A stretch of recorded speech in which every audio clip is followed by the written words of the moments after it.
जी guys अस्सलाम वालेकुम। आप देख रहे हैं just technical mixer repairing YouTube channel. Guys यहाँ पर आप देख सकते हैं एसी सीलिंग फैन जो है उसको हमने डीसी में कन्वर्ट कर दिया कुछ इस तरीके से। यहाँ पर आप देख सकते हैं 12 वोल्ट जो डीसी बलिनो मोटर है उसको हमने इसके साथ अटैच करके डीसी में कन्वर्ट कर दिया और ये बहुत ही अच्छा वर्क कर रहा है। अगर आप इस तरह बनाना चाह रहे हैं तो इस तरह की आप डीसी बलिनो मोटर ले लें और कुछ इस तरह का जो एसी सीलिंग फैन है उसका इस तरह का आप केस ले लें और उसको आप कुछ इस तरीके से खाली कर लें।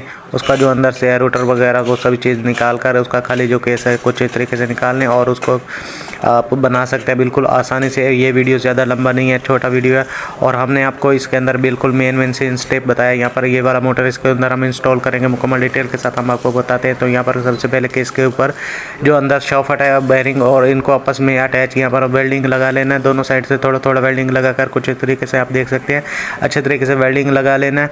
और उसके बाद आगे का प्रोसेस भी हम आपको दिखा दें कि इसके ऊपर हम उसके बाद ये प्लेट जो है उसको सेम उसी तरह फिट कर लेना जिस तरह ये पहले पंखा फिट था।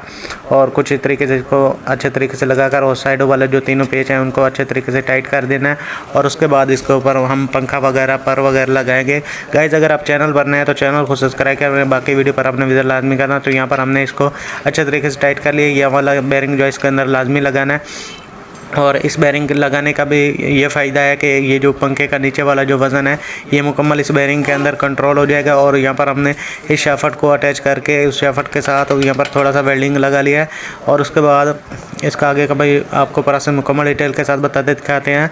जैसे हमारा कोई भी वीडियो फेक नहीं होता, जो भी काम करते हैं मुकम्मल डिटेल के साथ काम को कामयाब करके दिखाते हैं। कुछ इस तरह का आपने पतरी इसके ऊपर लगाना है लेकिन हम अब इस ऊपर नहीं लगा रहे हैं, बाद में लगाएंगे। लेकिन इस तरीके से आपने चेक कर लेना इसका वज़न जो है बराबर में होना चाहिए, बैलेंस वगैरह इधर उधर नहीं होना चाहिए। और उसके बाद इसके ऊपर हम इस मोटर के ऊपर थोड़ा थोड़ा ये वेल्डिंग लगाकर इसका जो ऊपर रॉड वगैरह होता है उसको हम अटैच कर रहे हैं।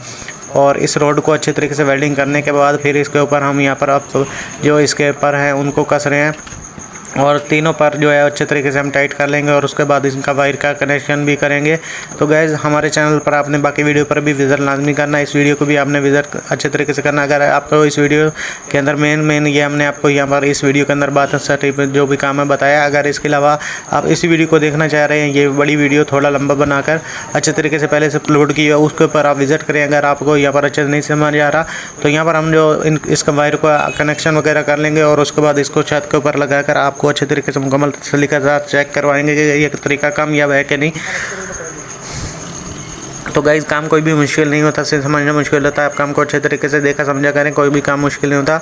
अगर आप काम को कामयाब करके देखना चाह रहे हैं तो काम को आपको करना होगा, काम को दिल लगा कर करना होगा, काम ज़रूर कामयाब होता है। तो यहाँ पर आप देख सकते हैं अच्छे तरीके से हमने इसका फिटिंग वगैरह करके छत के ऊपर अटैच कर दिया और अब इसको हम सप्लाई के ऊपर यहाँ पर चलाने जा रहे हैं। यहाँ पर हमारे पास जो 12 वोल्ट कंप्यूटर सप्लाई है उसके ऊपर हम इसको यहाँ पर चलाकर आप चेक करवा देते हैं। तो गाइस यहाँ पर हमारे ये जो काम है कामयाब हो चुका है, लेकिन इसको और भी अच्छा मजबूत बनाने के लिए हम इसको फिर उतार कर करेंगे बनाएंगे। तो गाइस बाकी वीडियो पर विजिट लाजमी करना, चैनल को सब्सक्राइब करना। मिलता है नेक्स्ट वीडियो में, शुक्रिया।